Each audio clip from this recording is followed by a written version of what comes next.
President on this event, a very historic and significant event. His Excellency President Ferdinand E. Marcos arriving here at the Heroes Hall in Malacanang, together with the First Lady, Madame Imelda Romualdez Marcos. President Marcos and the First Lady have together seen through over the past 8 years the growth and the development of our country.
With the hymn of the New Society in the background, with the words very aptly describing the strength and the deeper values that we have instituted in our society, the New Society.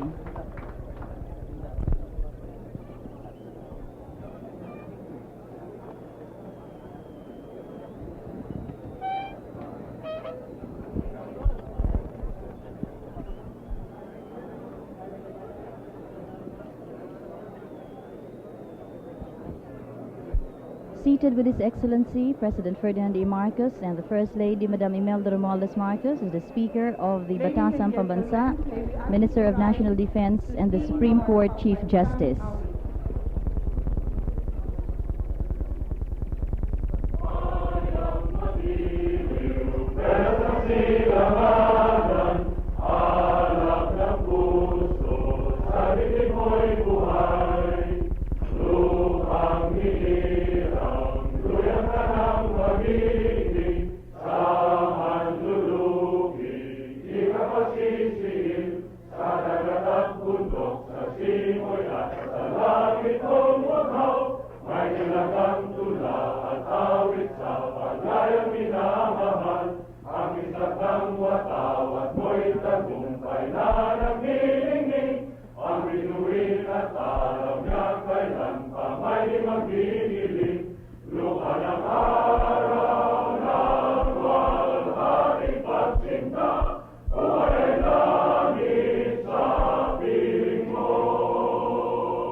Remain standing for the ecumenical invocation.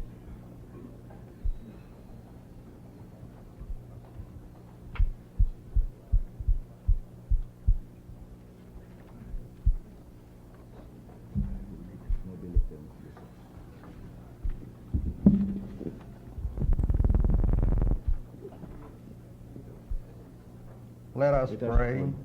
Our Almighty God, the Lord of all nations, on this momentous occasion, we come to your throne of grace with hearts filled with thanksgiving. We see and experience your unfailing love, even as we look back through years behind us.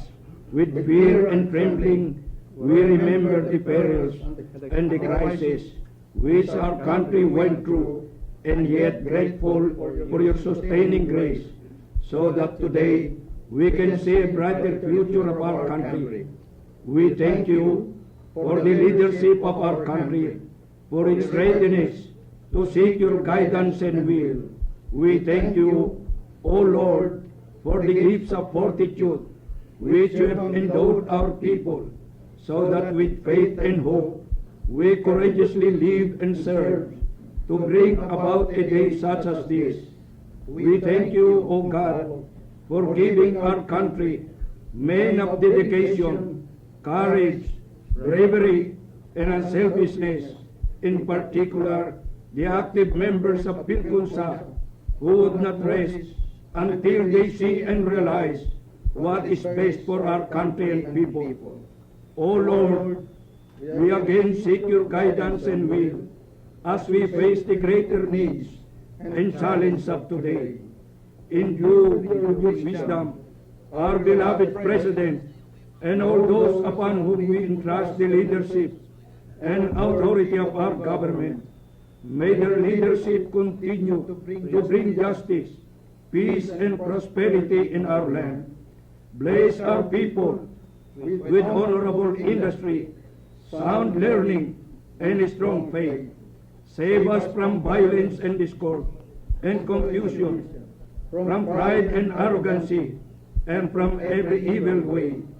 Defend our liberties and fashion us into an stable and united people, always concerned for one another, patriotic and godly.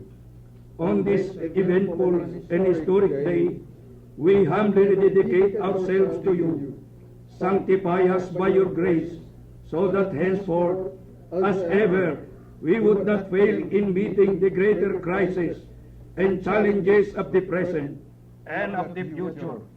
May we continue to seek your will and purpose in times of success and victory. Fill our hearts with humility in times of prosperity. Fill our hearts with thanksgiving, and in times of trouble, suffer not for our trust in you and our confidence in our leadership to fail. This is our prayer to you, our one God and Father, in the name of our Lord Jesus.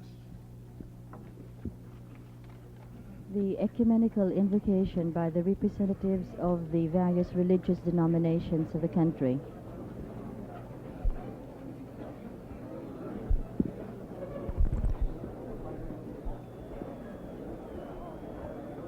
The Honorable Enrique M. Fernando, Chief Justice of the Supreme Court of the Republic of the Philippines and founding member of the Philippine Constitution Association, will give the opening remarks.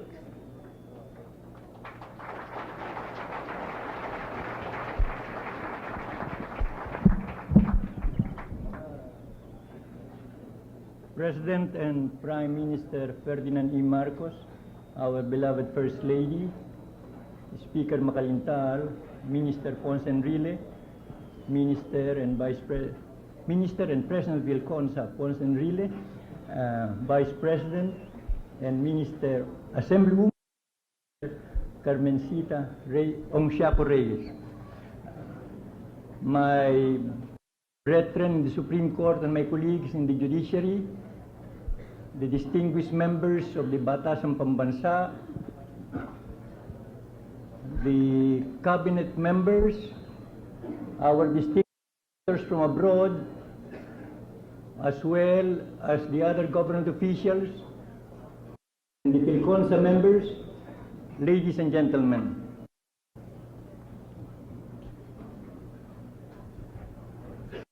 The ecumenical prayer impressed on each and every one of us the transcendental importance of this occasion. I'm certain there will be more celebrations of Constitution Day, but to my mind, perhaps none of greater significance. An event long awaited is about to happen, and therefore there is the mood of expectancy in the air, as well as the feeling of joy and rejoicing. I am therefore greatly honored to have been asked to participate in this program. Not that there was any thought of refusal, as the emissary sent is Vice President Carmencita Unciaco Reyes, whom my wife and I hold in the highest affection. She is the president of the Enrique Q. Fernando Jr. Memorial Foundation, and it was she who gave my late lamented son the opportunity to enter public service as her technical assistant. When she told me, however, that I was one of, according to her, the phrase is one of the founding fathers, although the phrase used here is a founding member, I demurred, because I am reminded of an article by the distinguished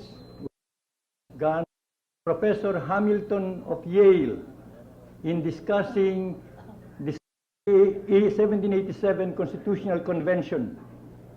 According to him, if some delegates of that convention could be called founding fathers, they achieved that distinction by inattention. He called it paternity by inattention. I used that phrase in one of the lectures that I delivered after the approval or after the effectivity of the present Constitution. And I remember in the open forum that followed, one member of the audience let out with the witness. That is the case with some delegates of the Constitutional Convention of 1787, perhaps with some delegates of the 1971 Constitutional Convention, and I apologize because I did not mention them in introduction, included President Sotero H. Laurel. I am certain what I'm going to say does not apply to any of the delegates of the 1971 Constitutional Convention, only those who are present today. Because according to the gentleman, I'm just repeating what he said, if that were true of the Constitutional Convention, perhaps with reference to some delegates in the 1971 Constitutional Convention, they achieved that distinction, and they could be referred likewise, not likewise, but they could be referred as achieving that distinction of paternity by abdication. Of course, to me, it was biologically impossible. Paternity by abdication, it seems to be a contradiction in terms, until someone reminded me of test tube babies. It is not unusual, however, really, for scholars in constitutional law, and I understand I was asked to speak primarily as a professor of constitutional law, for some scholars in constitutional law to carry the analogy further. There is an excellent article in the Juridical Review, the inaugural lecture of Professor Mitchell in the University of Edinburgh about the anatomy and pathology of the Constitution. Of course, not anatomy in the usual sense. And I do remember also that at one time, to carry the biological analogy further, a distinguished Brazilian ambassador, I think the name is Oswaldo Aramha, if that is the correct pronunciation, I am not too certain, and I quote from a certain memory, said that a constitution is like a maiden. To flower, it must be violated.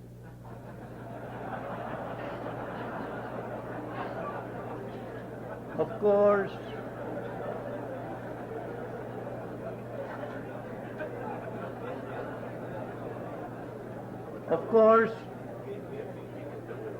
as a professor of constitutional law, and more so as Chief Justice, I certainly do not endorse that sentiment, either in the biological or in the constitutional sense. Now, this second reason why at first I had some hesitancy is because, as I think most lawyers and most laymen know, I was one of the dissenters in the case of Abellana versus Executive Secretary. The decision that declared that there is no more judicial obstacle to the effectivity of the present Constitution. I was responsible for that phrase, as members of the court know, because to me, while there were 4 dissents, the moment we dismissed the case, and under my concept of judicial review, where the people look to the Supreme Court for guidance as to what is the law of the land, and in tribute or partly also to the late Macario Peralta, and I think the President will remember this, who told me, please remember, you in the Supreme Court, that what you're going to say in the Abellana decision will have an effect that will be fraught with peril or with safety to the country. He says, under the Commander-in-Chief clause, we, and he said, he's speaking as a former general, we are bound to obey only the lawful orders of the President as Commander-in-Chief. He said, as you know, well, he called the President Ferdi, because I think at one time they were together. He said, as you know, Ferdi and I have come to the parting of the ways.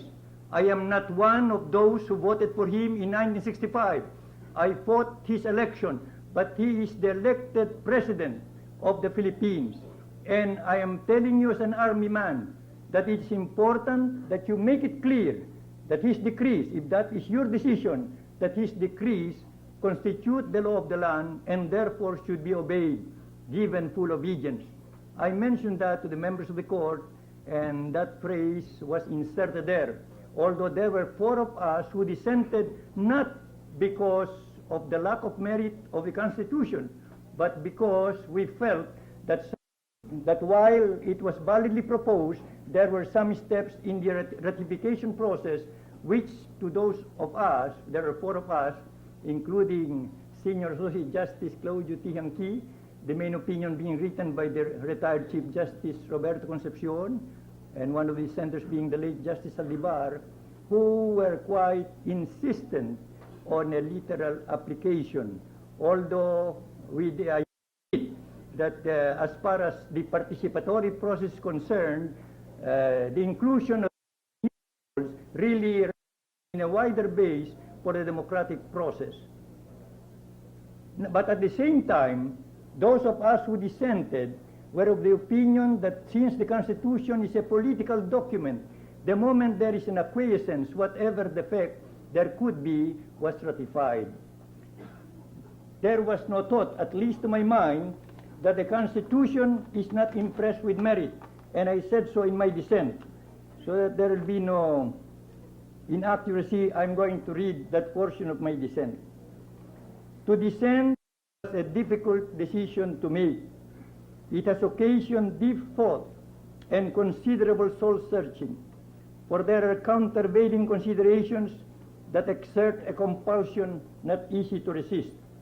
It can be asserted with truth, especially in the field of social and economic rights, that with the revised Constitution, there is an auspicious beginning for further progress.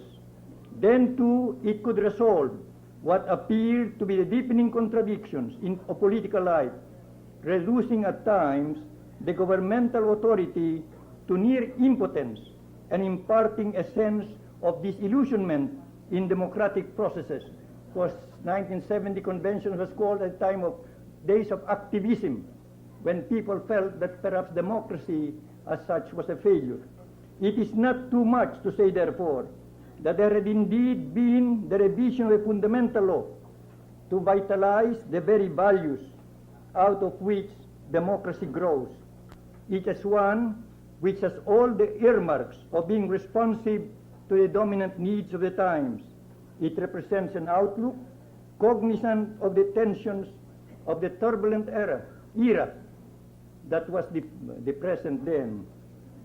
That is why for some, what was done represented an act of courage and of faith, coupled with the hope that the solution arrived at is a harbinger of a bright and rosy future. I am no prophet, but I think all of us present here realize that that bright and rosy future has indeed come under the present dispensation and under the present Constitution. For the Constitution is the embodiment of the hopes and the aspirations of a people for a more abundant life for all. It is likewise an expression of their ideal.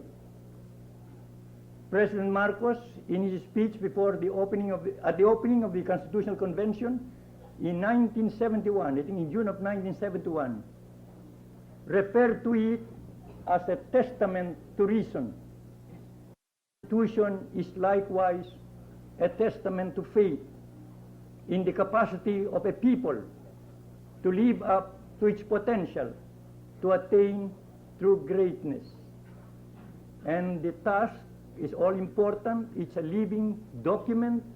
It has to be interpreted time and time again. When necessary, it has to be amended.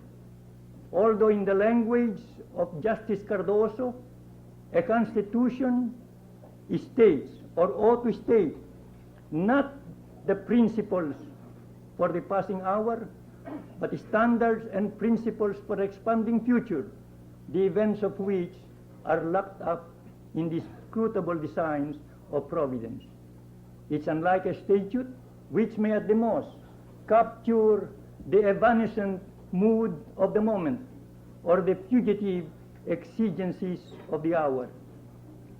In another rhetorical phrase, it is referred to not merely as the imprisonment of the past, but the unfolding of the future, not a printed finality, but a dynamic process. At the same time, a constitution is a product of a historical situation. And again, without quoting by name, I have come across many articles of noted scholars dealing with Europe as an institutions that clear that the national leadership to be entrusted with the task of implementation is a decisive factor in constitution making. So it was in the American Constitution of 1787, the thing that George Washington would be the president. So it was, according to Professor Lenhoff, with the 1871 Constitution of Otto von Bismarck, because I think he knew that he would remain as Chancellor. The Weimar Constitution of 1919, according to, an American author, prepared by Professor Frois, had in mind perhaps the socialist president ever, although later on it found out, especially under Article 48, that allows the suspension of fundamental rights, unlike in the present basic law of the German Constitution that makes clear fundamental rights cannot be suspended, which is the case in the Philippine Constitution, except for the privilege of the writ of habeas corpus and only under the circumstances therein enumerated. The man to whom the fate of the country is to be entrusted, the leadership, it has to be taken into account. That is true, even more true, of the 1958 Constitution of France. It was President de Gaulle that the Constitution was drafted according to his wishes. We don't have to go far afield. I think in India they had in mind the late Premier Nehru. Well, in the Philippines, in 1935, the Constitution was framed, and I've heard this often and very often from some of its framers who were my professors and who gave me the opportunity of learning further constitutional. Men like the late Jose P. Laurel, Claro M. Recto, Manuel Briones, kind of that distinguished group, that they had President Quezon in mind as the leader to implement the Constitution.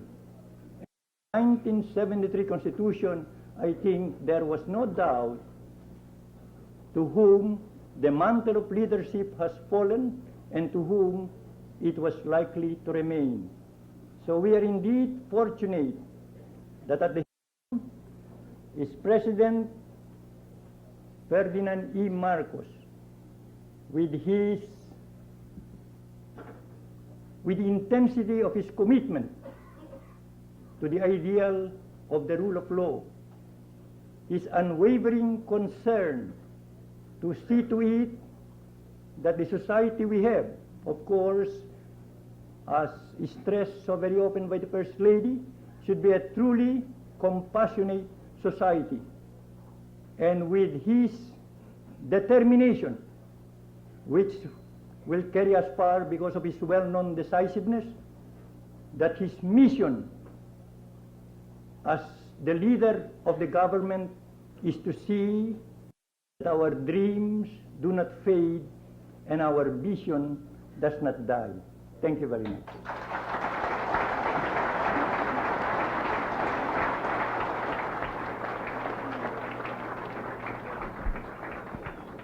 The Honorable Minister Juan Ponce Enrile, President of the Philippine Constitution Association, will introduce our beloved guest of honor.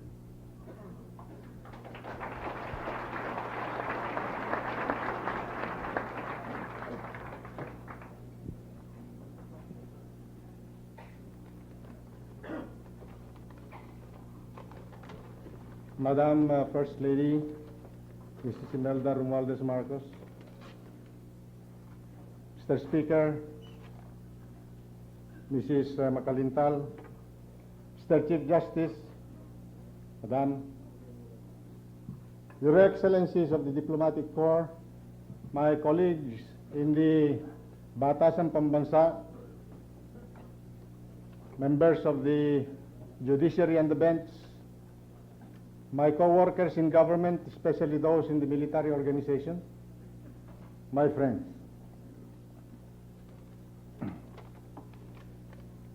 I deeply acknowledge this rare privilege of introducing our distinguished guest of honor and speaker. My entire career in the public service has been spent under his leadership. I've seen him work as chief executive, as a statesman, and as commander-in-chief of the Armed Forces of the Philippines, especially at a most crucial period in our history. I shall not speak of the qualities of his leadership or his achievements as the leader of the Filipino people. These qualities of leadership and these achievements are best left to the judgment of history. Permit me, however, to say that beyond all his achievements, beyond all that he has done to keep our nation peaceful, secure, and progressive, he has brought honor and dignity not only to his office, but to the entire Republic by his deep and abiding respect for the Constitution, the highest law of the land. For indeed, under his leadership, the Philippine Constitution has found the fullest expression as an instrument for reform, for public order, and for social justice. It was the Constitution which ordained the proclamation of martial law and the birth of a new order. And it is the same Constitution which now provides the framework for the transition to normalcy and the promise of a greater Philippine society. It is for this that it gives me the highest honor and the great pleasure as President of the Philippine Constitution Association to present to all of you our fellow constitutionalist and friend, His Excellency President Ferdinand Edralin Marcos.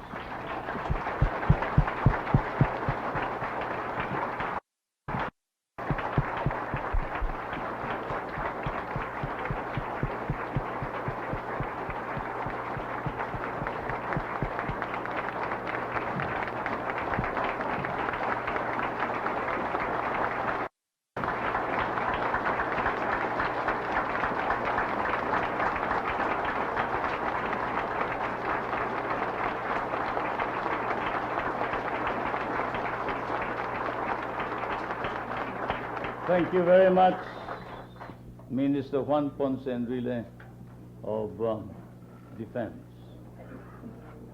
I greet the Chief Justice of the Supreme Court and Mrs. Fernando, the Speaker of the Batasan Pambansa, and Mrs. Macalintal, Assemblyman Carmencita, and of course, the lady who has jurisdiction of us here, since he's Governor of Metropolitan Manila and Minister of Human Settlements. I greet the foreign guests, special members of the Diplomatic Corps, the members of the Judiciary, the Supreme Court all the way down to the municipal courts, and our legislators, my fellow administrators in government, my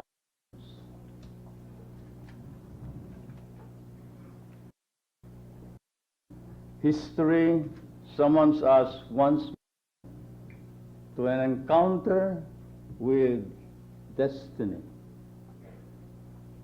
It is the privileged fate of generation, yours and mine, that it has been called twice by that same history to serve. Life and honor in the hour of crisis and the hour of need. The first time, of course, was when we had a war on our own making, in order to defend our country. The second time was when we had to impose on ourselves 8 years and 4 days, less than 4 months, of a martial discipline in order to save the Republic. Today we are privileged once again. We have another encounter with destiny. The magnitude of this moment necessarily brings us back to the very first crisis in the life of our people, when nearly a century ago our forebears in Pugadlawin, Tirad Pass, in Kawit, in Malolos, offered their lives, their happiness, and most valuable of all, their sacred honor to a quest that we pursue to this very day, the great quest for a new society. This was and has ever been the Filipino dream, a dream of a new order of national existence, a dream thwarted for close to a century. We have had 100 years of solitude, a century of alienation from one another, 100 years of humiliation and distorted values. And so it was that 8 years ago, the consequences fell upon us. A social order in which the privileged of the few were enjoyed over the degradation of the many. In some, the social indifference of the elites spawned the rebellion, which we then call the rebellion of the poor, in which legitimate grievances were exploited by conspiracy and subversion to bring about the destruction of the Republic of the Philippines. The death of a nation through violent revolution. Indeed, the perils which threatened the Republic then were brought about principally by the failure of the elites, the oligarchy, incarnated in a political society which deluded rather than educated the masses of our people in the ways of an authentic democracy. We had a political and social culture that was dominantly populist and opportunistic. History has shown to us how societies are saved and regenerated in various ways. In the few years, the kings curbed the excesses of the ruling barons, or vice versa. At other times, checked the abuses of kings. Still in other periods, governments protected the common good against the rapaciousness of the ruling class. An example from recent memory was President Franklin Delano Roosevelt's proclamation of the New Deal. Essentially, this was what we have since called the revolution from the center, which bought time for our people so that they could muster the strength to stem the tide of turmoil and rediscover their solidarity.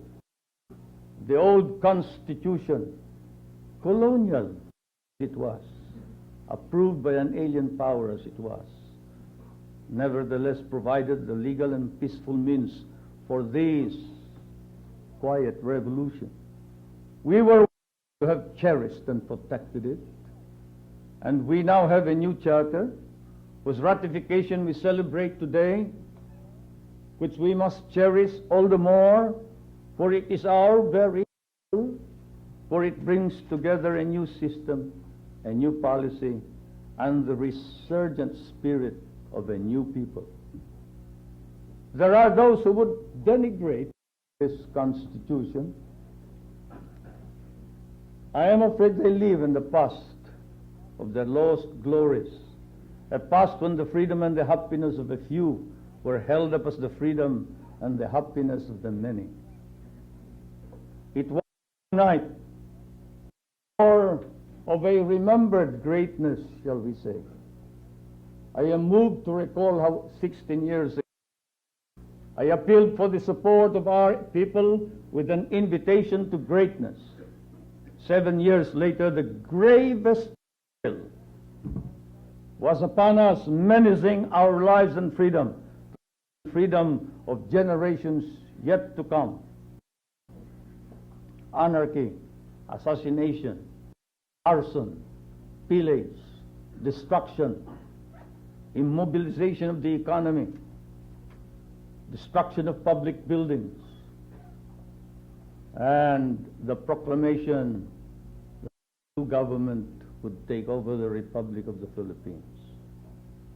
I saw that crisis as the test of Filipino greatness, and I was elated that our people shared my vision. That crisis, my friends and my countrymen, is far from over, but we have proven ourselves in the past 8 years to be equal to any such crisis.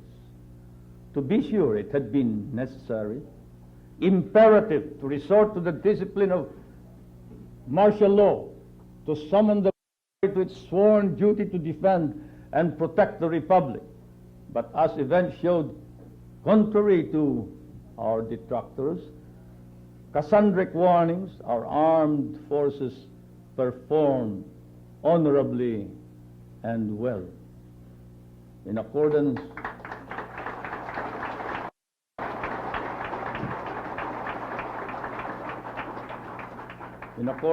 with the noble traditions of their warrior forebears, they upheld the Republic, but for the civil authority. They shall ever remain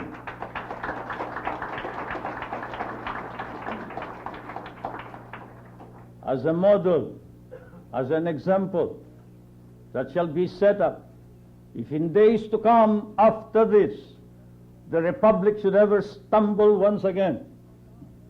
Our people will ask, how did the military of that decade of the 70s, how did these noble warriors and soldiers conduct themselves in those crucial days?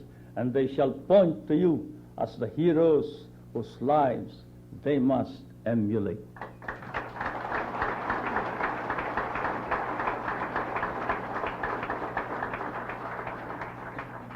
Yes, we owe them the highest commendation.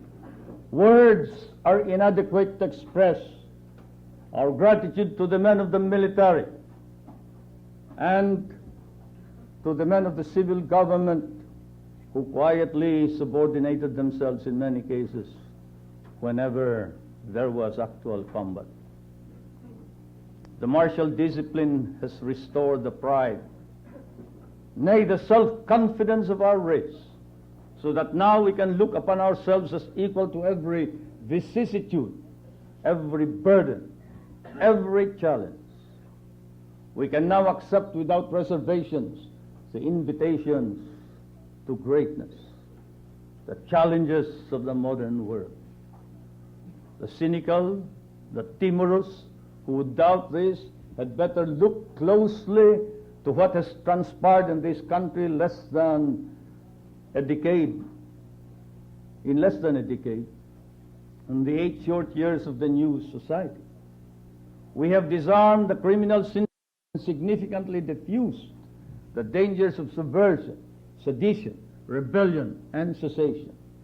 All over the world today, you see the same symptoms spread out among all the third world countries.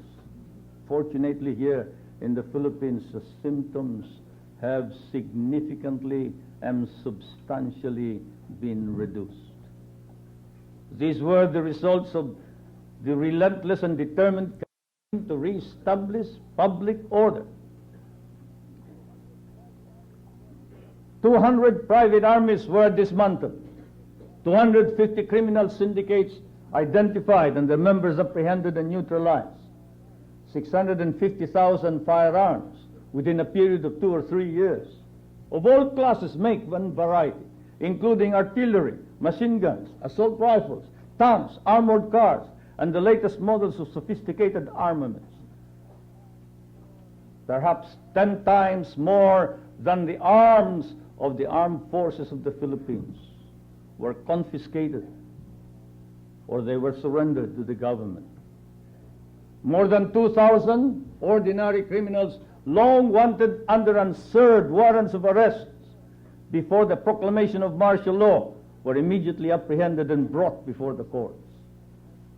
The leftists and the rightists joining together in rebellion were successively apprehended, eliminated or neutralized, thus reducing the rebellion to small pockets of resistance in a few places.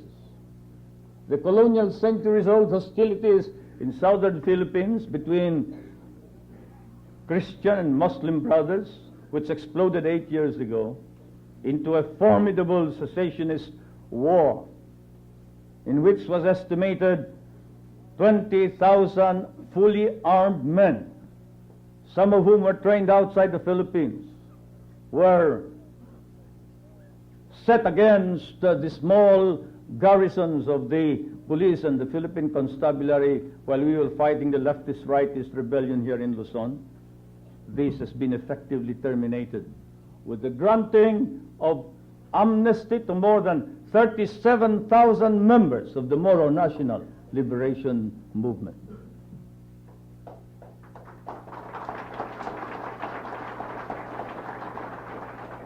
This, plus the establishment of the two autonomous governments in Regions 9 and 12, effectively terminates that movement.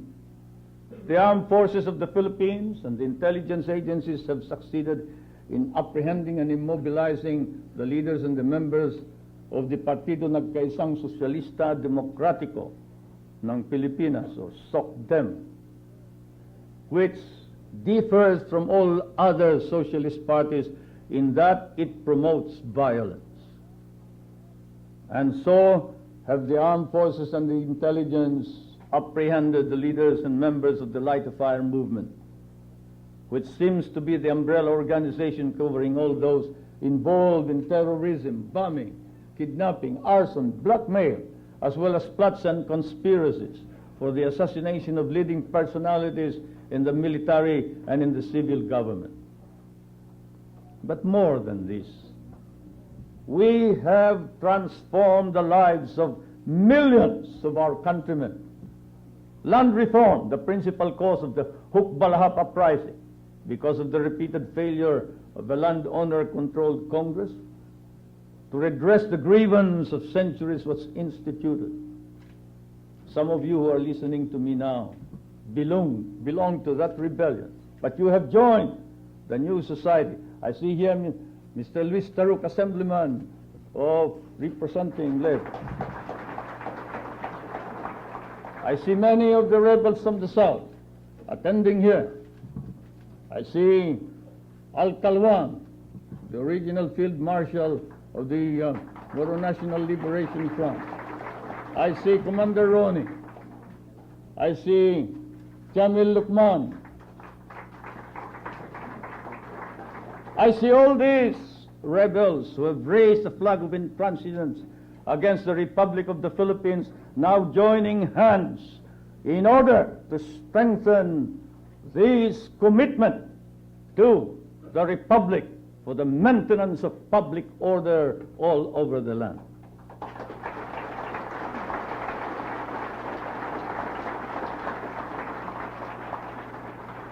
And why did the Hukbalahap's join hands with the government?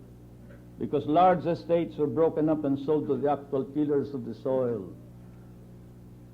Because we immediately terminated the enslavement of the poor tenant farmer who inherited generations and generations of indebtedness without any possibility of payment whatsoever from his forebears to the landlord. This we immediately redressed with a single stroke of the pen. A new labor code was promulgated, providing, among others, the joining together of management and labor with government, a tripartite conference for the settlement of issues and thus assuring industrial peace to allow economic growth. Social reforms also included the implementation of a nutrition program. There are now 4,000 day centers all over the land. Ours is a model which has been adopted by the United Nations. A health program, a family planning program which have were long denied the humblest and the poorest of our countrymen. Our educational system has been reoriented to meet the needs of social and economic development, with its emphasis on vocation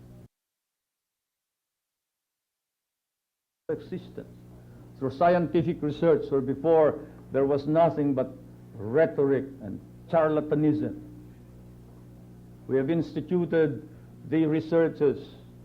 We have created an institute of plant breeding and created exotic varieties of plants that bid well to increase our harvests. And now we have started an institute of microbiology which shall utilize the new science of recombinant DNA. In the administration of justice, which again caused the rebellion of the poor in our own society, we have assured our people expeditious, inexpensive, and democratic justice with the organization of barangay courts. The interim Batasang Pambansa is in the process of reorganizing the judicial system of government with the participation of the Supreme Court, with the aim in view of eliminating delays, bottlenecks, and clogged dockets in the courts, as well as the elimination of its unworthy members, few as they may be. Our government has succeeded in reorganizing the National Prosecution Service and creating a nationally pervasive, free legal service under the Ministry of Justice. We thus give substance to that constitutional and moral mandate that every man shall be entitled to his day in court. The political transformation, above all, assures us of a truly democratic system. The organization of the barangays has brought about an explosion of political participation, as evidenced by the militancy of its members and by the participation of 23 million voters, whereas before in 1969 there were only 8 million voters. I place my fervent hopes on the barangays and on the Sangguniang.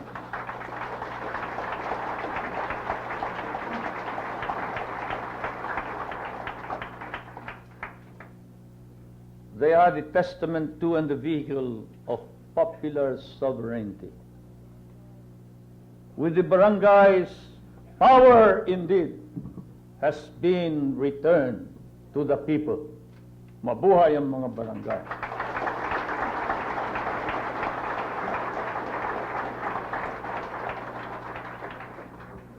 The last 8 years have also mobilized the energies of the Filipino for economic health in his society. And I believe we have yet to demonstrate. We have demonstrated our capacities fully. Let us look at some of the data and statistics with your permission. I shall be sure the gross national product increased from 55,526,000,000 pesos in 1972 to 192,911,000,000 in 1979 at 1972 constant prices, or 269,781,000,000 pesos at current prices. Collections of government from taxes have increased from 5.1 billion pesos in 1972 to 36.16 billion pesos in 1980. Total exports increased from 1.106 billion, 1 billion in 1972 dollars US in 1972 to 5,935,000,000, almost 6 billion in 1980. Showing the stability of the currency notwithstanding the present fluctuations of the dollar. The rate of exchange of the peso to the US dollar has barely moved from the 1972 6.67 to the 1979 7.37. Savings and time deposits have increased from 5,402,000,000 pesos in 1972 to 49,116,000,000 as of September 1980. Gross domestic investment has not only doubled, trebled, quadrupled, quintupled. From 11, it has increased to about 80 million. In 1980, while gross national savings increased from 11,679,000,000 pesos to 62,395,000,000 in 1980. There was a time when the debt service ratio before this administration was more than 40% of the dollar earnings the previous year. This has been reduced to 20%, and now, as of 1980, reduced to 18.7% of foreign exchange earnings in the previous year. Incidentally, on the question of indebtedness, when we took over as president in 1965, most of the indebtedness were short-term indebtedness, payable within 1 year, 2 years, 3 years, 5 years. More than 90%. All of these were immediately shifted or converted into long-term indebtedness for some reason or other, because of inefficient management of our affairs, because of our bad credit worthiness. We could not borrow any money from anywhere. The most that the World Bank could lend us before 1965 was $40 million. By 1975 and 76, the World Bank had changed its opinion of the Philippines so much so that it was ready to lend at a single time $500 million.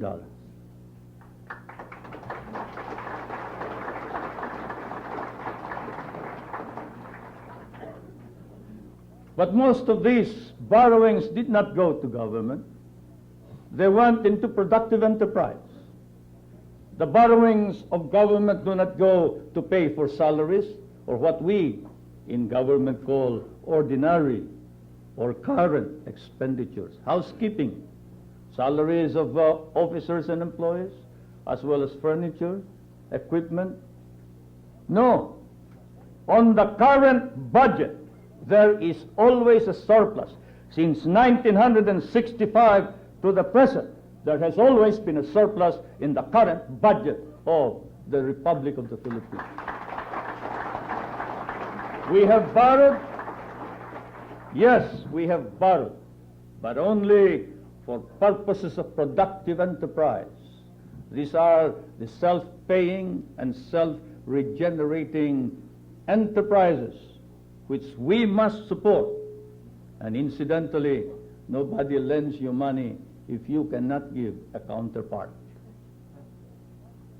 The least counterpart that is required is about 50% of the entire cost of the project.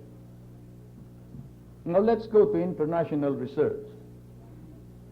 International reserves were increased from practically zero in 1965. The statistics say $282 million were left in the central bank. When I asked the central bank, however, I was told that our commitments exceeded $300 million.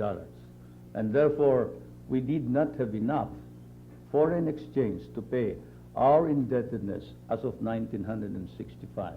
The foreign exchange reserves were practically zero. And today, how much are the foreign exchange reserves? Today, we have $3.1 billion in the central bank as the foreign exchange reserves of the Republic of the Philippines.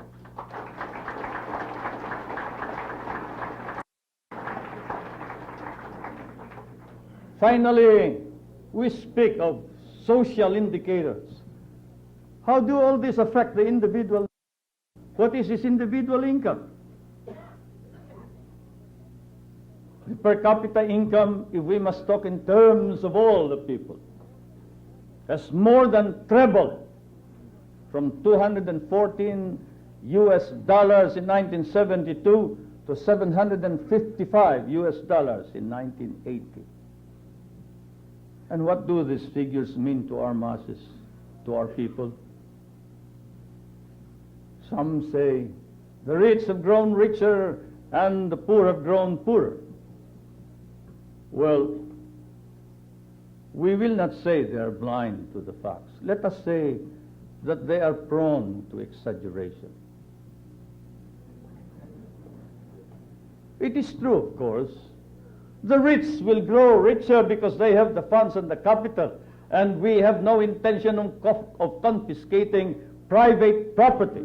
It is not a part of the ideology of the new society to confiscate private property and private enterprise. But we shall regulate wealth, and we regulate wealth so it shall not be utilized to brutalize the poor and the weak of our people.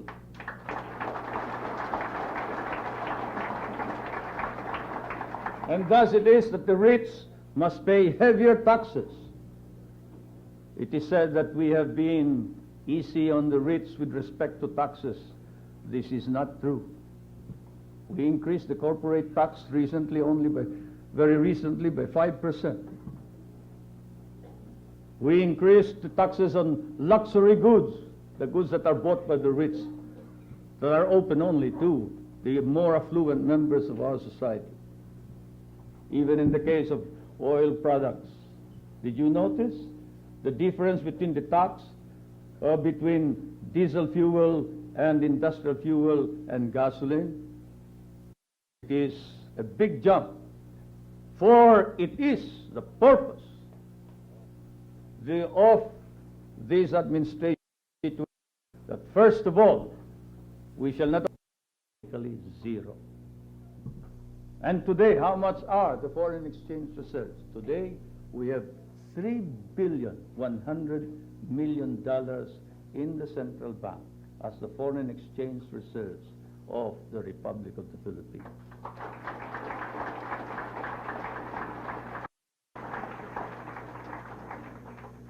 Finally, we speak of social indicators. How do all this affect the individual income?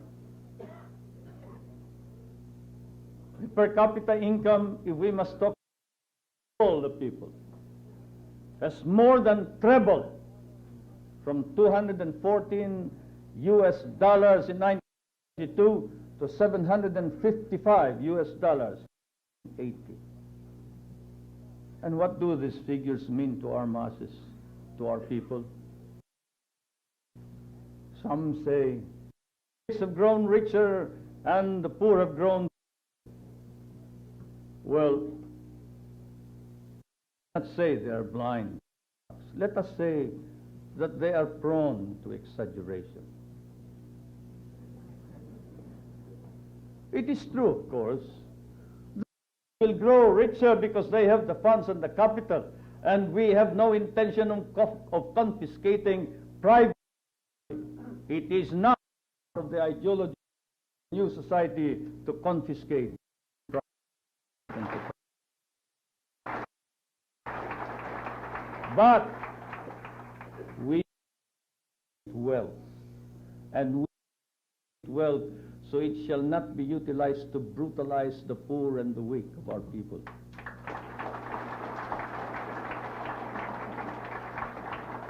And thus it is that the rich must pay heavier taxes.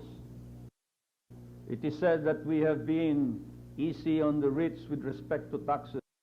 This is not true. We increased the corporate tax very recently by 5%. We increased the taxes on luxury goods, the goods that are bought by the rich, that are open only to the oil. The difference between fuel, gasoline, it is a big jump, for it is the purpose of this administration to situate, first of all, not only regulate wealth, we shall ask those who are capable and those who participate in harvesting the rewards of a progressive society to contribute what is just and proper to the maintenance of our republic.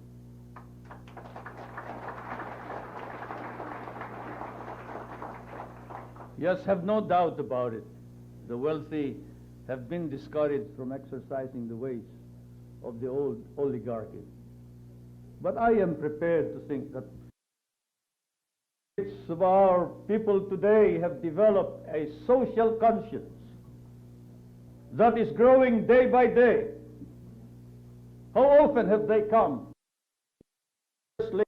the members of the cabinet, offering contributions to worthwhile and noble projects? How often have they quietly done their own planning in order to uplift the poor and the degraded race and people? Let it not be said that because they are rich, they are not patriotic Filipinos. Even the rich and the affluent country have acquired. This is one of the developments of the new society.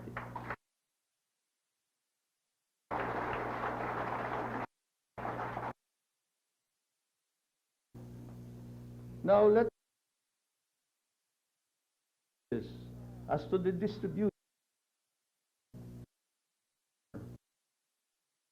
Who cannot that this is a new world altogether, and that income is now seeping into all classes of people.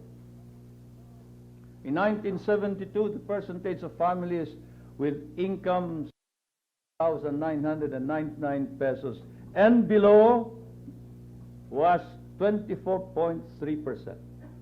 In 1979, this had been reduced to 11.2%, or by more than.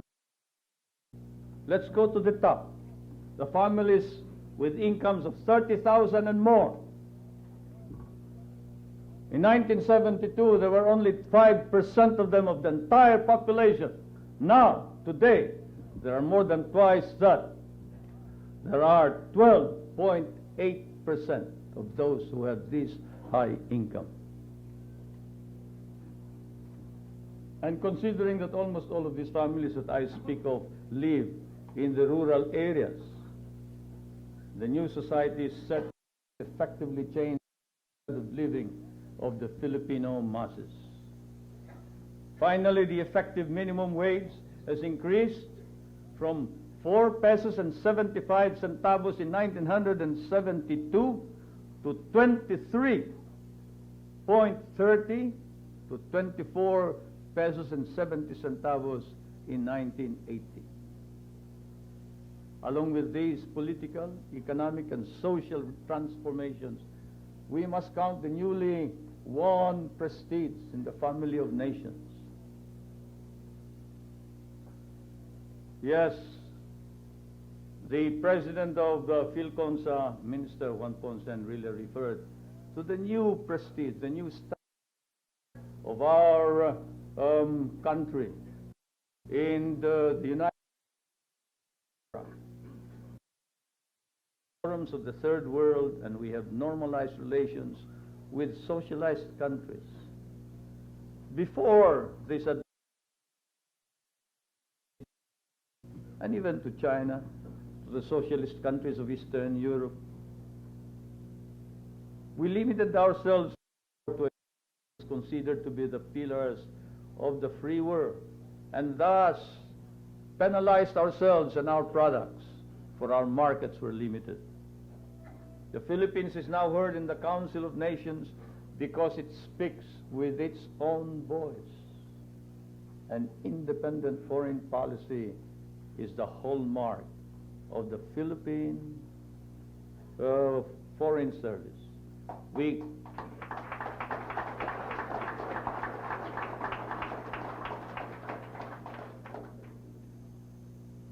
all independence, and we do not. Political independence must be won every day. Every time there is any threat or doubt cast upon that independence, not only the leadership but the citizenry must rise up and protect that independence. After much agonizing negotiations with the United States of America, in fairness to this ally of ours, recognized what is undeniable, and that is the sovereignty of the Republic of the Philippines over all the military bases of the Philippines, including that of Subic Naval Base and Clark Air Force Base, against the doctrine which indicated that America retains sovereignty over the bases.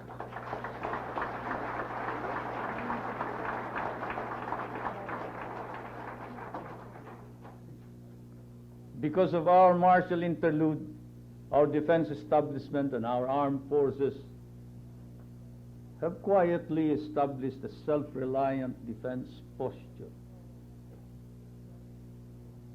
As you know, defense and military establishment is not prone to publicizing its achievements or to bragging about its capabilities, but very quietly, in the past 8 years, not only has it trained its personnel to meet any contingency, whether internal or external, it has systematically organized not only its own activities, but civil industry to meet most of its requirements. The government, which itself needed reforms in the crisis of 1972, has been reorganized. How many have we kicked out of government? More than 6,000.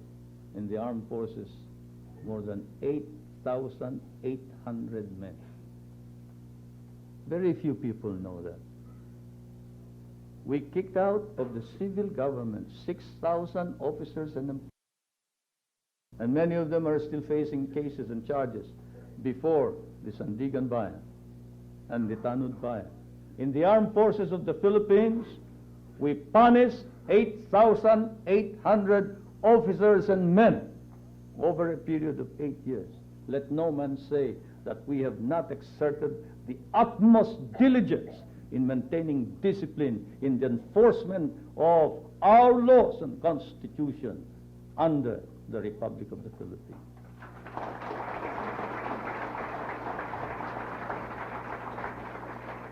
Yes, we have eliminated the undesirable elements, and we will continue the campaign against corruption through the establishment of the Tanud Bayan, which, as you know, is the Ombudsman, and the Sandigan Bayan, which you know is the court for corruption cases. We are now actually engaged in identifying the corrupt government officials and functionaries. Conscious of the hardships ahead, therefore, we have embarked also on an effort to upgrade the civil service. And now we have also met head-on this problem and crisis on energy. We have accelerated the energy program, which includes the intensified search and prospecting for oil and gas and other hydrocarbons within our jurisdiction. We have discovered and are beginning to exploit new coal deposits. The entire island of Semirara, we discover, is coal. Deposits in Cagayan Valley are all over the entire valley. In Bicol, Mindanao, and Samar.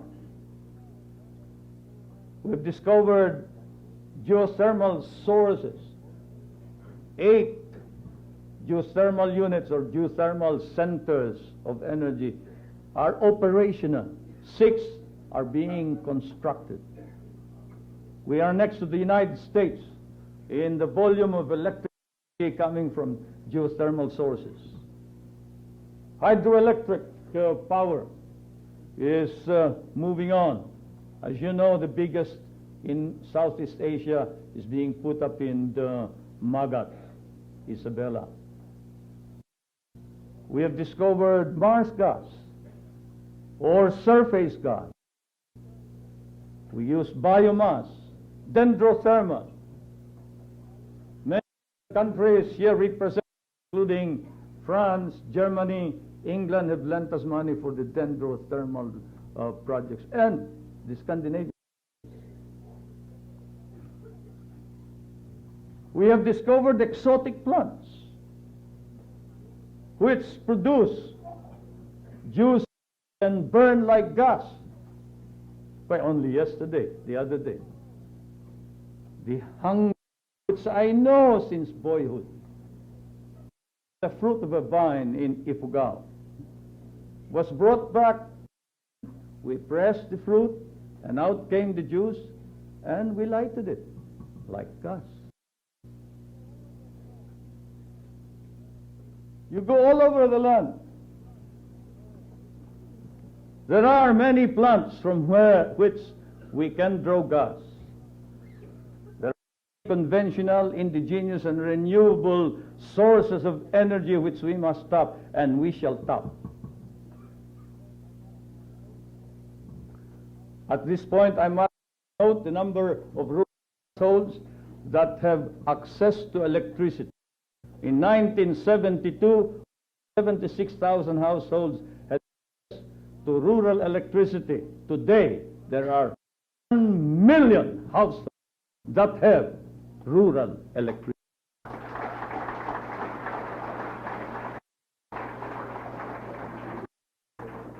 We are next in the United States, rural electrification.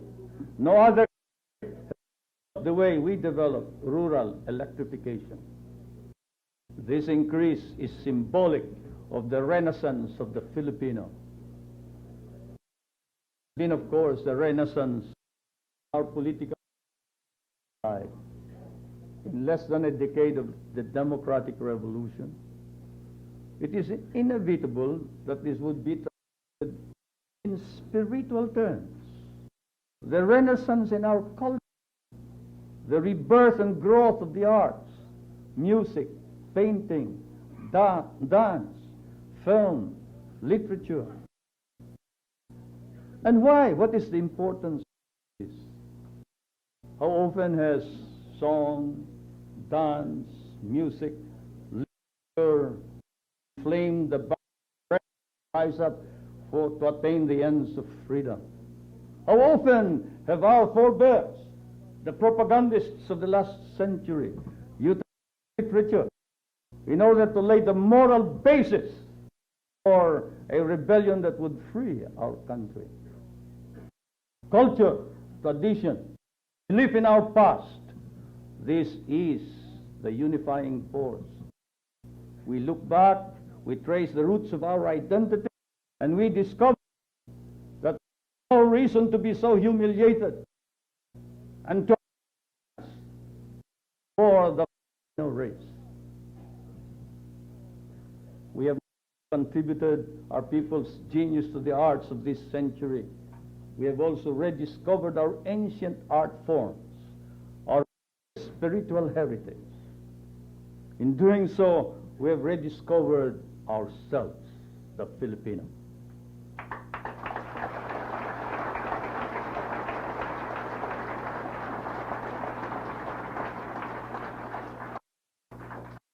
The Filipino reclaimed itself, and this is only the beginning.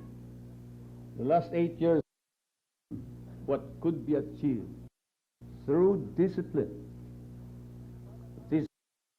The 80s will dramatize to us what can be achieved through self or inner discipline. Our wise men of the last century, one, the essential thing is not to win battles. The essential thing is to win the internal revolution. The revolution within one's, our minds. For in the end, the transformation of a society means the transformation of man. It's man. Thus, from this day on, we must be conscious and heed the invitation to greatness. National greatness, as we all know, means two things. Militancy of a concerned citizen and the social commitment of a responsible elite, especially the intellectual elite. Let me repeat that. We shall need two things, the two weapons, as we move forward from this day on. The militancy of a concerned and enthusiastic citizen, and at the same time, the commitment of a motivated elite, especially the intellectual elite of our country.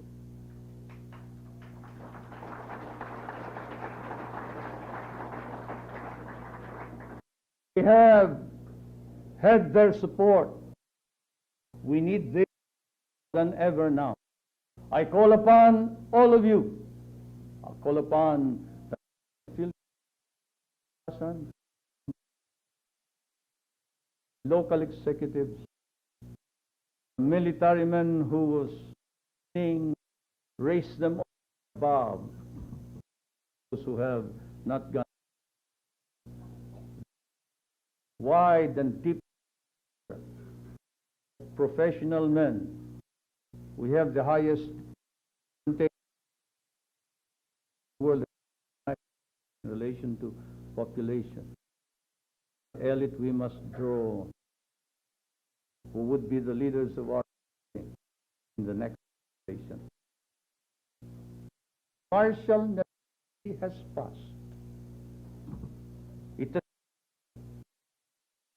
yes, and served well the purpose of man's beleaguered.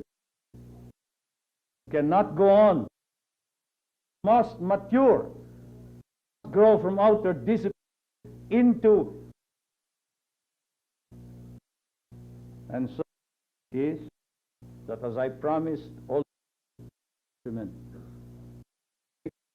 of September 23, 1907, when I announced the proclamation of martial law, which had been signed before.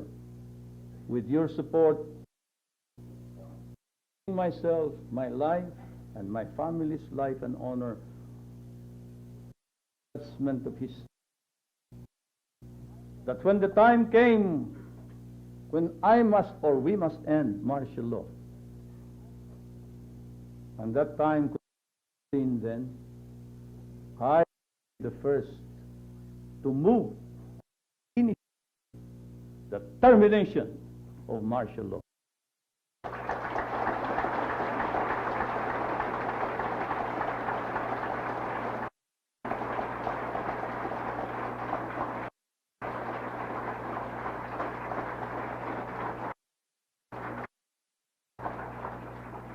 I have listened to you, our people.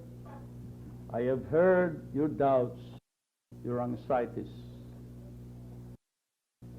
Next, outright into the lifting of martial law. And I have prayed to the Almighty for guidance.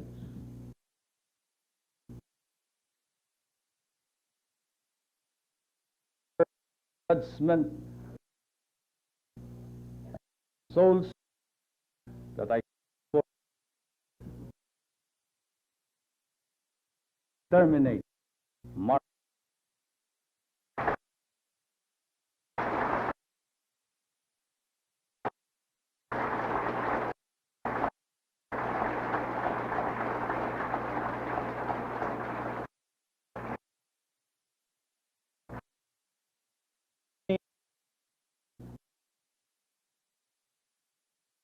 time of crisis.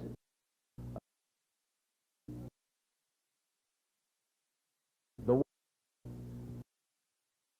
many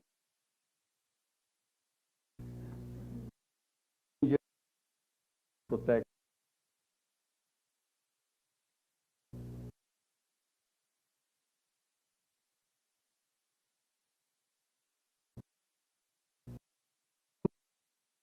well then. Now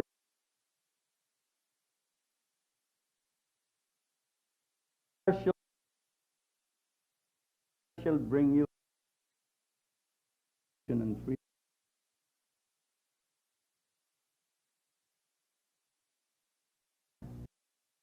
Trust in this mark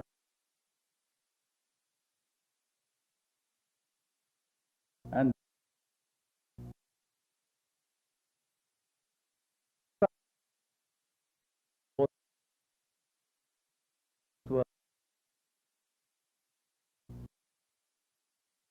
final seats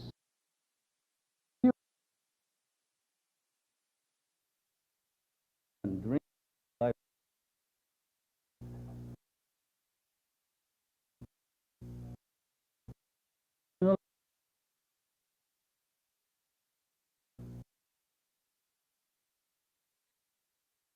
Undoubtedly.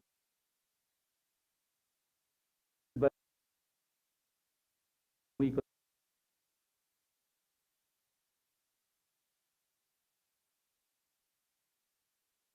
if there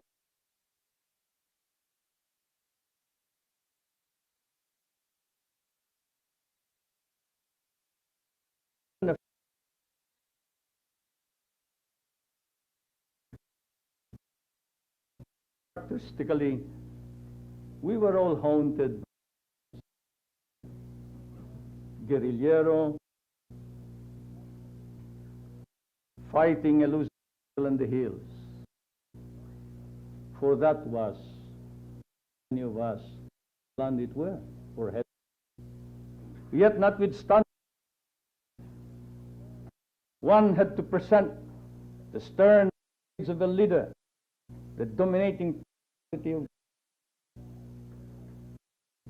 and at the time resolutely promise to each other, if necessary, we would go to the mountains and if necessary, fight losing battles with a smile in our lips.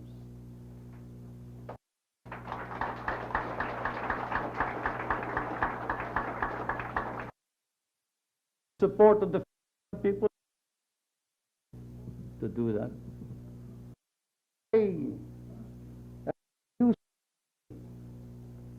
Spontaneous unanimity upon of martial law, you could hear the sigh of relief all over the land, from the north to the south, from the east to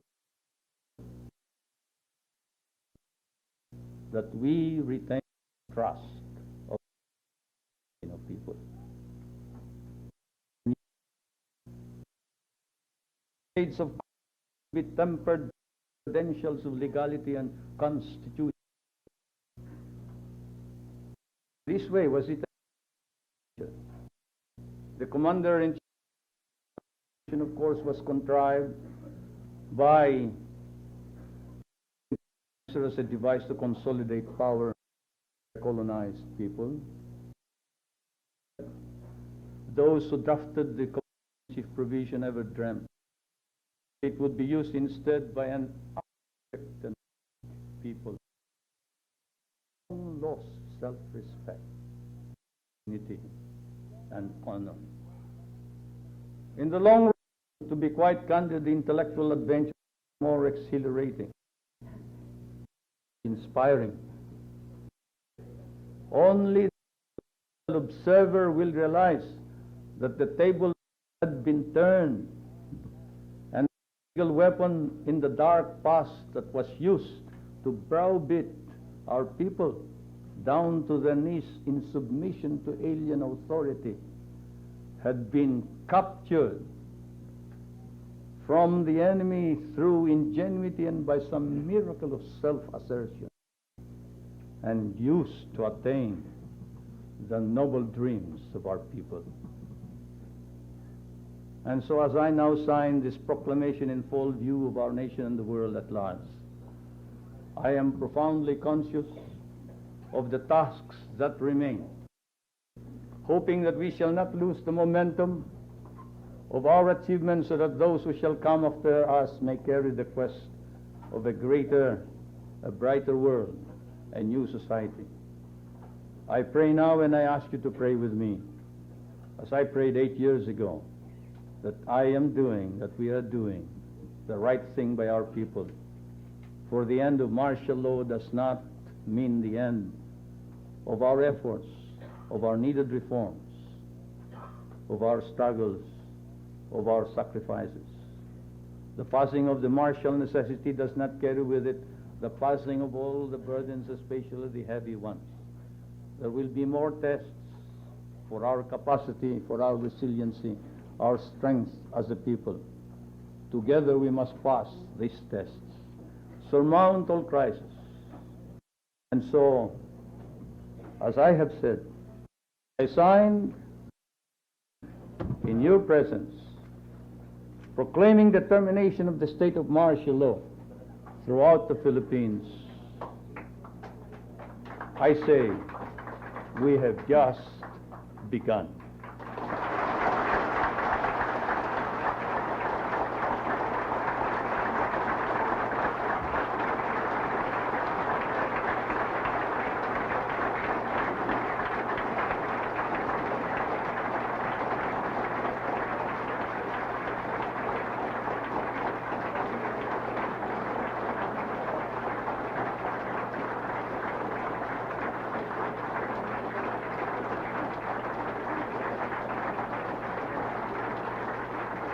I will now read the dispositive portion of this decree.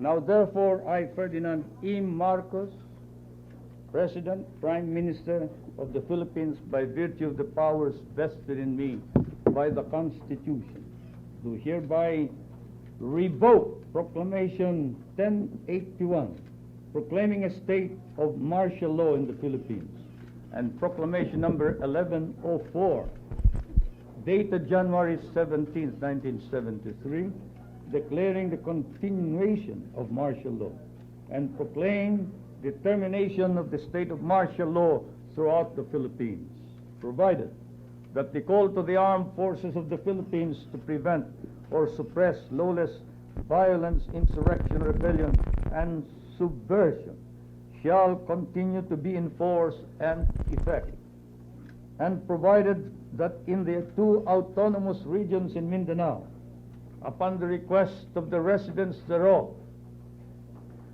the suspension of the privilege of the writ of habeas corpus shall continue, and in all other places the suspension of the privilege of the writ shall also continue with respect to persons at present detained, as well as others who may hereafter be similarly detained for the crimes of insurrection or rebellion, subversion, conspiracy, or proposal to commit such crimes, and for all other crimes and offenses committed by them in furtherance or in the occasion thereof, or incident thereof, or in connection therewith.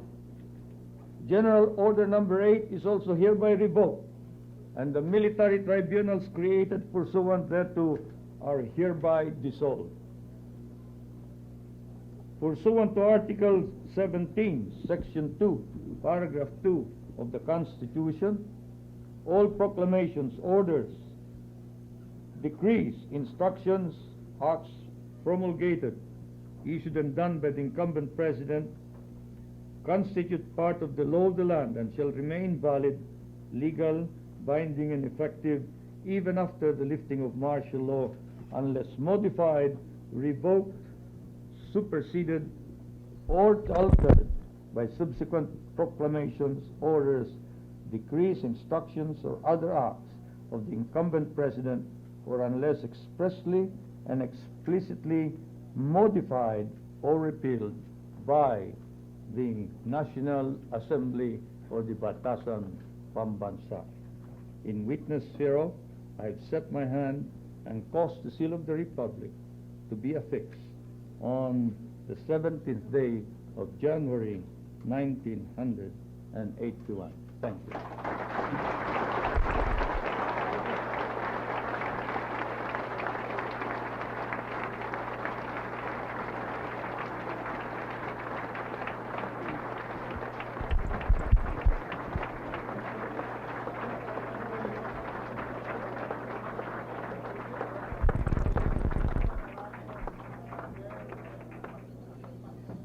His Excellency President Ferdinand E. Marcos signing the proclamation lifting the state of martial law throughout the Philippines. A day of history as we also commemorate the celebration of the ratification of the Constitution. His Excellency stands of the past 8 years, the formulation and the creation of the new society. At the same time, the entire Filipino people stands with pride with him, as he himself has initiated this great leadership and this great vision to make the Filipino nation and the Filipino truly great.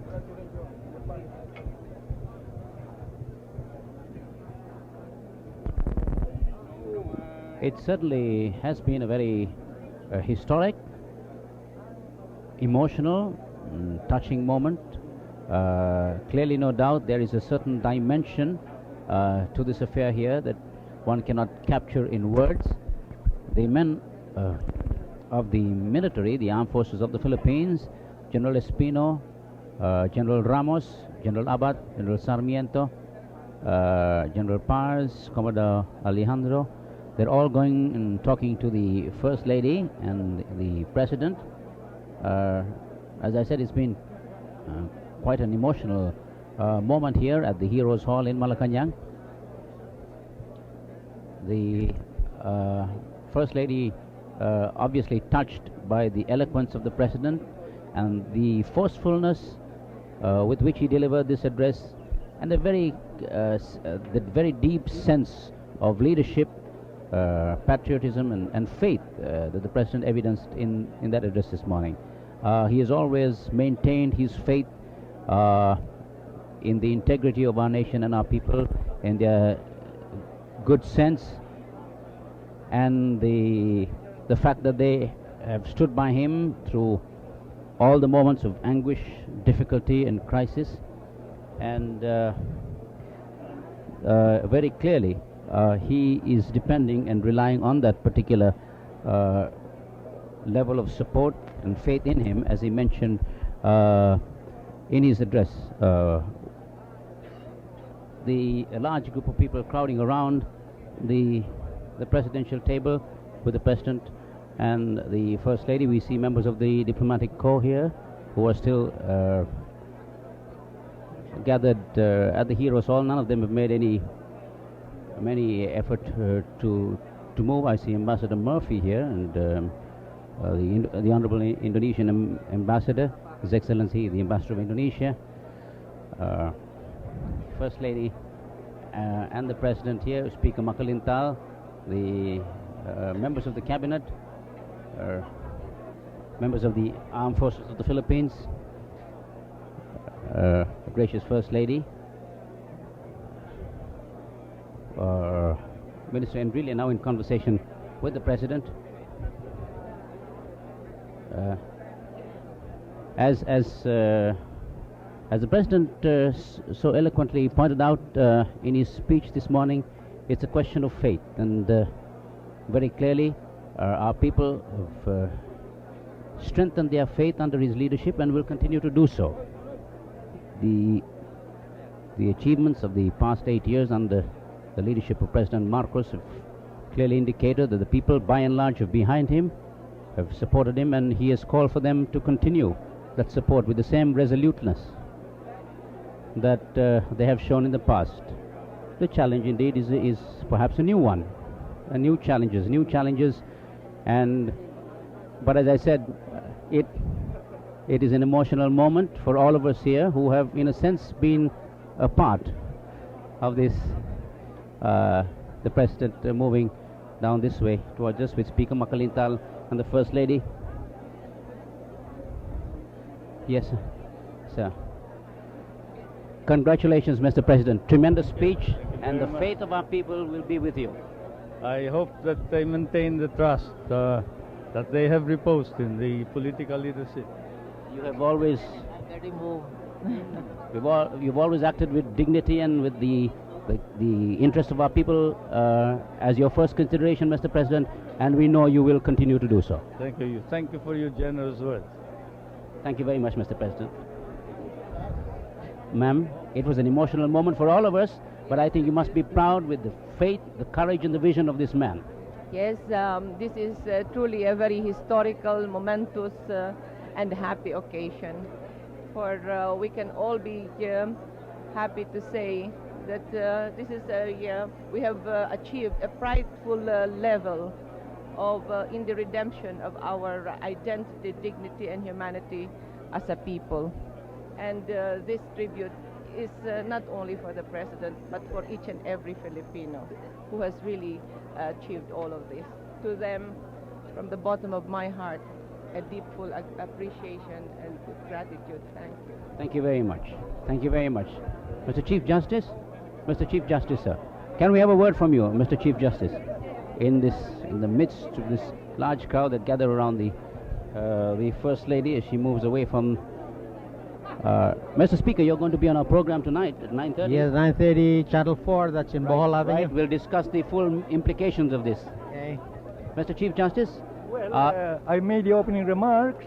I made clear the significance of the occasion, and certainly I think the whole country joins the President in rejoicing at this turn of events.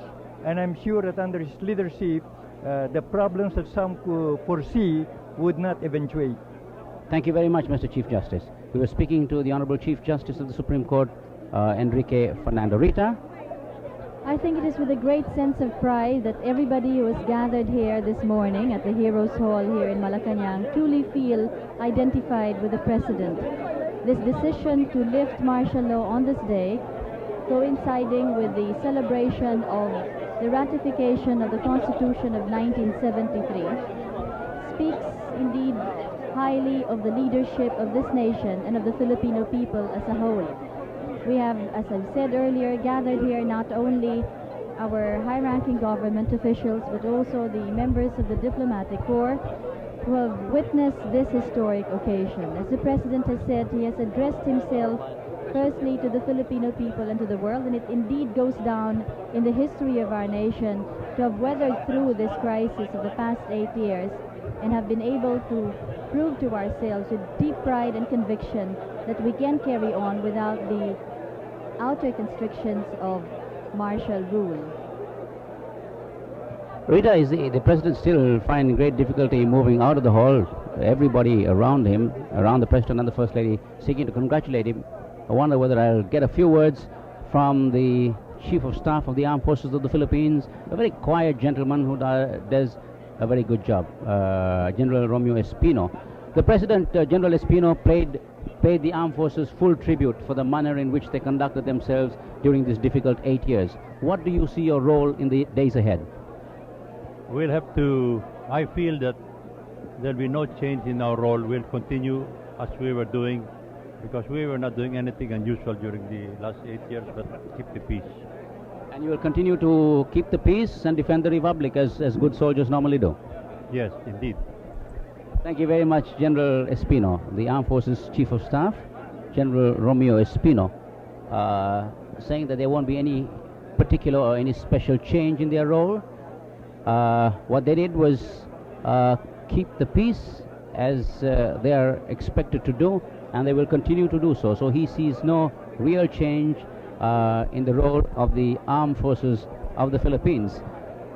We'll move around to get more reactions from different people. I see Cesar Miraflor, the former Comelec Commissioner Cesar Miraflor. Good morning, sir. What are your initial reactions to the President's speech? Oh, well, I was near an American, the one who paid a tribute to him last night, Mr. Gavilte. And he said, I have never heard a speech like that before. He was a consultant of President Johnson, and he was all praise for the President, and we're proud of it. And as a man who was involved in the Commission on Elections, as a member of the PhilConsa, you must have some special thoughts about this. Oh, yes. You know, I used to say that martial law was from the beginning in the laws approved by America. From the instruction to President McKinley, Jones Law, the 35 Charter, approved by President Roosevelt, martial law was there. And martial law continues. It is of American origin, and we respect it. Thank you very much. Former Comelec Commissioner, now member of the PhilConsa, Cesar Miraflor. Thank you very much, sir. Rita? The President has just passed here, milling through a very thick crowd that stretches out to congratulate both him and the First Lady. Indeed, as we've said, it's an emotionally packed day for all of us who've gathered here, and perhaps for the entire Filipino nation. One of the most splendid addresses delivered by the President on this occasion, stressing with great pride the deep conviction not only of the leadership of the nation, but of the entire Filipino people. We have seen how over the past 8 years we have weathered through this crisis, and the crisis government that has survived the many conflicting areas, and finally on this very day we see the beginning of the greater responsibility and the greater task ahead. Rita, when the martial law proclamation was first made public, the letters of instructions, the presidential decrees, the man who was in the forefront of our television screens for many, many years was the then Minister of Public Information, Francisco Estatad. He has seen the passing of time through 8 years, and there have been nuances in the developments and in this passage of time, and he perhaps, like the President and perhaps Minister Enrile, must feel particularly deeply on this occasion. Mr. Tata. Yes, indeed. The lifting of martial law, particularly the reading of the dispositive portion of the proclamation by the President, rekindled some memories. I was before the cameras in 1972 for something like 2 hours reading the original proclamation, and from the time on I was consistently on camera explaining decrees, proclamations, general orders, and as you very well know, I served the position for almost the entire length of the martial law regime. I left the government only in January last year, and indeed I must say that something in me was moving, was touched all the while that I was listening to the President. And of course, you must look with a deal of optimism to the future and the challenges it poses. Well, I think we owe it ourselves to look at the future with confidence.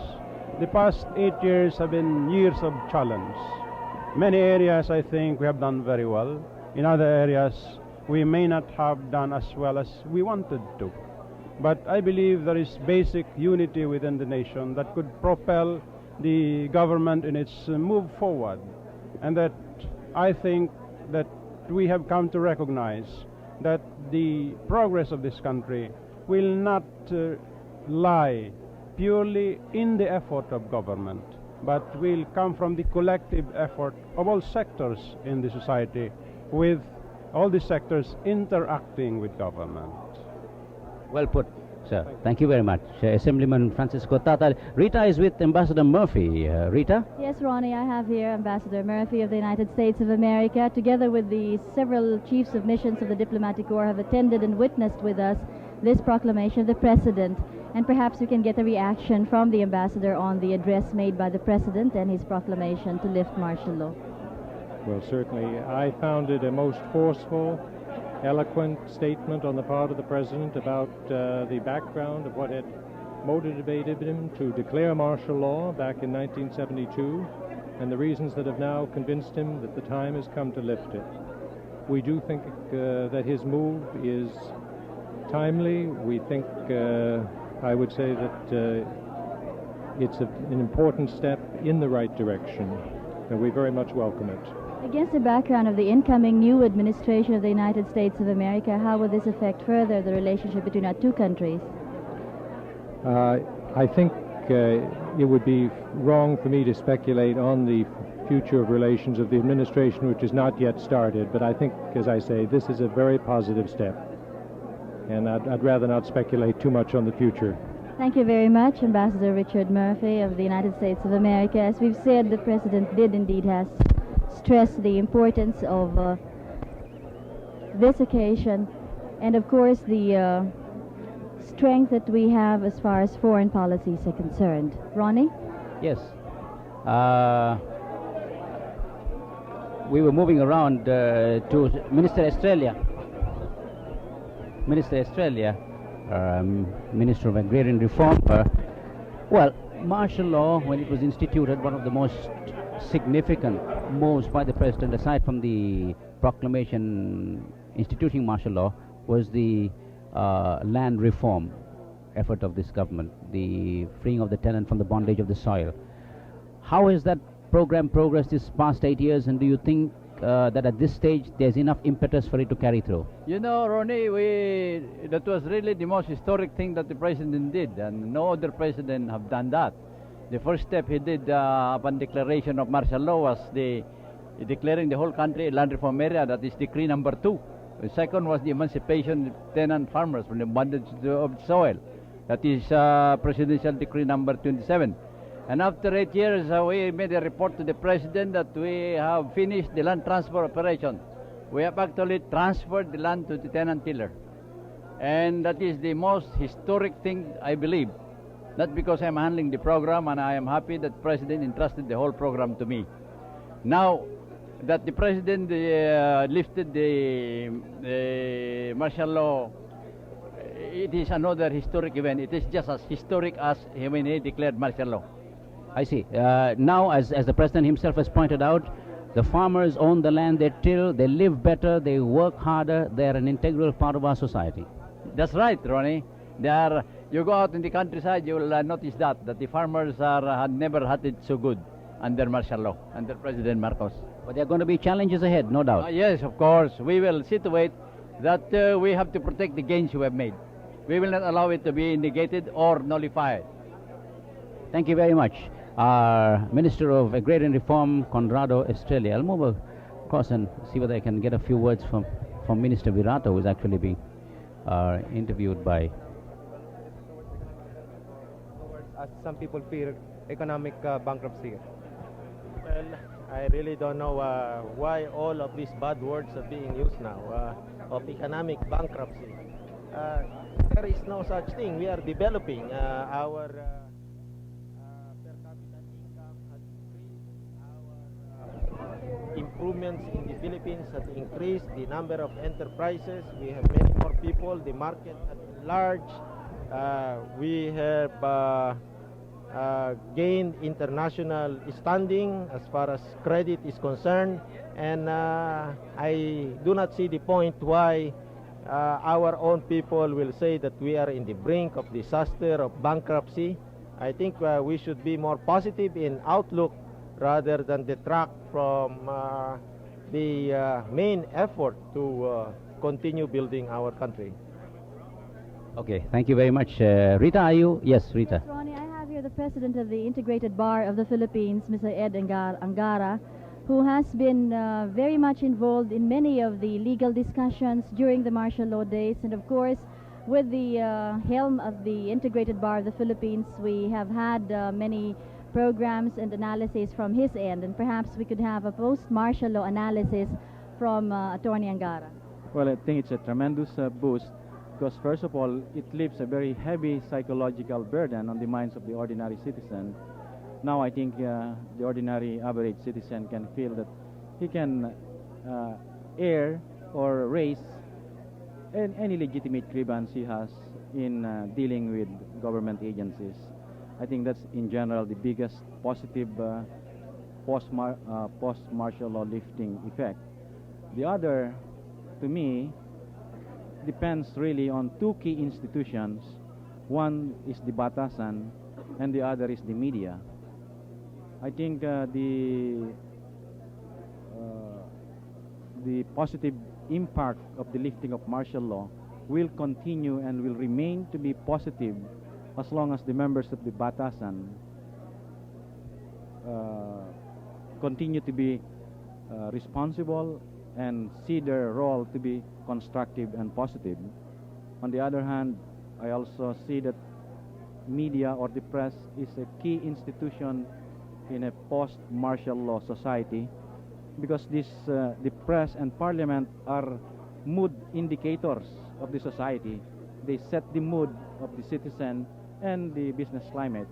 So depending on how the two key institutions conduct themselves in a post-martial law society, I think will depend whether the lifting is positive or negative. How about from the point of view of legal practitioners? From the point of view of legal practitioners, I think maybe the timidity and the reluctance to question the legality or the propriety of certain governmental action will vanish, maybe not overnight, but slowly. Well, thank you very much, Ed, the president of the Integrated Bar of the Philippines, Attorney Eduardo Angara, with some analysis and reactions coming from his end. Ronnie? I'm actually waiting to talk to Assemblyman Emmanuel Pelaez, who's just given me a sign that he's going to come over, because we'd like to talk to Assemblyman Pelaez about the very real role that the Batasang Pambansa will now have to play in the scheme of things. President Marcos himself indicated in his address that a great deal of responsibility will rest with the Batasang Pambansa, the Legislative Assembly, that has now taken upon itself the burden of all legislation. Prior to the lifting of martial law, the President was empowered to legislate on his own through presidential decrees, letters of instructions, and so on. Now that burden, that heavy task, has been transferred to the Batasang Pambansa, and we'll see how gentlemen like Emmanuel Pelaez will respond to this challenge, sir. The television interrogator. Sir, thank you. The question is now, the President has given the Batasan Pambansa a challenge and a great responsibility. How must and how will this Assembly respond to that challenge and this responsibility? Well, as a matter of fact, we have talked this over, and just a few minutes ago, a group of Batasan members have agreed to file a resolution. Firstly, to congratulate the President for his successful stewardship of the country under martial law, especially in defending the security of the country. And secondly, to express the sense of the Batasan and of every member to renew its determination to carry on with the gains of martial law until we shall have reached that point where we can shift to the elections of 1984 and elect a regular assembly. I could sense among my colleagues in the Batasan as we were listening to the President that while the feeling was one of elation, at the same time there was a sober realization of the fact that the ball is now with the people and primarily the Batasan Pambansa. It was also quite an emotional moment. Yes. Oh yes. Well, whenever you make a change, you already know what is there, and then you plunge into something unknown. For 8 years, as the President said, we have been under martial law discipline, and as he said, there are those who still doubt. We are like a patient who has been sick, and having been cured, the doctor tells him to go take the first steps and go and fend for himself. And there is some doubt, but I do believe that with all the groundwork laid under martial law, we will be able to come out with a newly invigorated democratic society. Sir, a newly invigorated democratic society will also mean a level of responsibility on the members of the opposition. What do you look for in this opposition as it looks today? Well, I think they are beginning in the first place to collect their wits. I mean, I have been reading their platform, and frankly, I don't think it is a platform that has much substance. They are taking the first faltering steps, if you will permit me, for instance, on the matter of American military bases. Several months ago, the opposition said, we are for the dismantling of these bases. Now, 2 or 3 days ago, when the UNIDO came out with its platform, it said, the people must decide whether these bases should be there or not. Now, where do they stand? But I do hope that they'll be able to come together, and with the fears that they had of martial law, now a thing of the past, I do hope that they can come together with a responsible platform and challenge the premises of the policies of the administration. I also hope that we will avoid the recrimination, the bitterness, the backbiting, and what the President said, the scandalous debate in the past, because all of us will be losers. So I am very much encouraged by what happened today, and I have every faith that the Filipino people will take hold of themselves and take the reins of government, which is the essence of democracy. Thank you very much, Assemblyman Emmanuel Pelaez. Thank you very much, sir. Rita? We have had a series of brief interviews here with several officials and civilians who have given us their reactions and observations on the lifting of the proclamation of martial law throughout the country. And perhaps indeed we can see that replicated throughout the country are various reactions from the 48 million Filipinos affected by this proclamation to lift martial law throughout the country. It has been stressed that media indeed plays a very sensitive and a very important role as far as transmitting these effects are concerned, and of course in this manner we at Maharlika Broadcasting System feel with pride, together with the rest of the Filipino people, to have been able to cover this event live to you and to the rest of the nation. Well put, Rita. I think that this has been an emotional moment in a sense for all of us. As I said at the beginning of this telecast, when President Marcos proclaimed martial law, he was all alone. Today, when he lifts it, he is with a broad cross-section of our people. And that must tell you something. That this man over these 8 years has received recognition for his stewardship of our and of our people. As Rita has said, media, and as many has talked to us, said media, electronic media as well as the print media will have a very